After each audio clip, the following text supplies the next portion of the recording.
I'm James Hinchcliffe, IndyCar driver, businessman, bad golfer. What was growing up in the Hinchcliffe household like? Wow. You know, it's not that it was taboo, but money wasn't talked about a ton. I remember when I started getting allowance as a kid. It takes a while to save up enough to buy a toy when you're making, a loonie a week or whatever it was. And so I guess in that sense, my parents did a good job of sort of instilling into us some of those principles pretty young without kind of being too in your face about it. The first time that I got paid to drive a car was 2006, and I'm just thinking, this isn't real. My first and really only stupid expenditure really only came a couple years ago. I bought a car that I shouldn't have bought. I had this really strict, don't spend a bunch of money on a supercar policy. They're terrible assets to only depreciate like crazy. It's just making it that much more likely I end up in prison. And I have a really nice car I get to drive on weekends in a safe, controlled environment, so I'm just not gonna do that.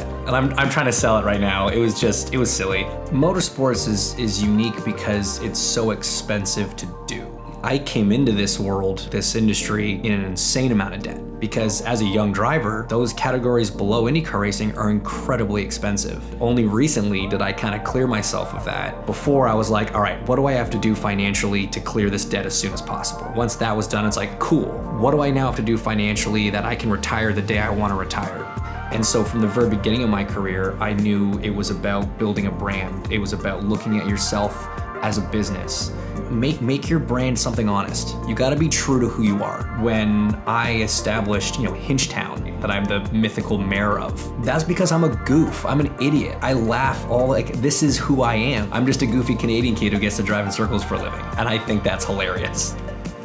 What's interesting about my accident is I have no memory of it.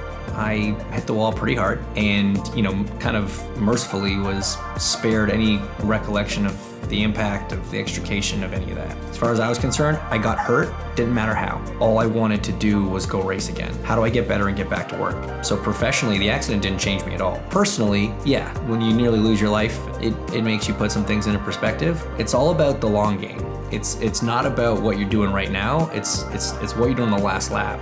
You have to always plan ahead. Success is an interesting sort of enigma. No racing driver on earth has ever won more races than they've lost. The way I look at success is if I can leave this sport with the respect of the people that I respect in it, then I've done my job and I'm happy.